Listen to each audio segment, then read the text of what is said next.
এই অনুষ্ঠানে অপু বিশ্বাসকে সাকিব খান এবং বুবলিকে নিয়ে বেশ কিছু প্রশ্ন রাখা হয়েছিল, যেখানে প্রথমেই বুবলির নাম নেওয়াতে অপু বিশ্বাস বেশ বিরক্ত হয়ে গিয়েছেন। বললেন, আবার এই নামটা কেন?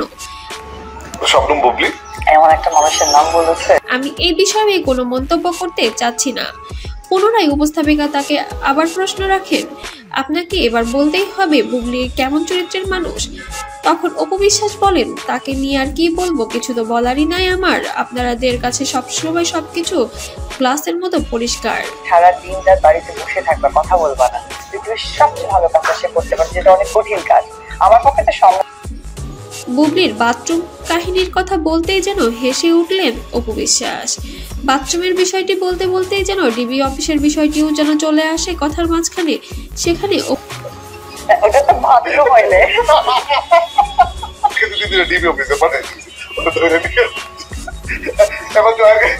কিছু কিছু জায়গায় শোনা যায় যে ডিবি অফিসে আমি গিয়েছি, সেটা যথাযোগ্য কি কারণে ওইটা না বলে ডিবি অফিসে গেছি। অপু বিশ্বাস বলেন, আমি ডিবি অফিসে গিয়েছিলাম সেটা সবাই বলে, কিন্তু কেন গিয়েছিলাম সেটা কেন সবাই প্রকাশ করে না। যেহেতু অর্ধেক কথা বলে, সম্পূর্ণ বললেই কি ভালো হয় না? দর্শকরা যে বুঝতেও ভালো হয়। যে কারণে পিছিয়ে যায় সেটাকে বলে, মানে হয় না যে অতি জানাতে গিয়ে পিছনে যাওয়া আর কি। ওরা একটা প্রোডাকশনকে আপন ভাবা, নিজের ভুল ত্রুটি যেটাই হোক না কেন আবার নতুন করে প্রেজেন্ট করা, এটা খুব ভালো একটা।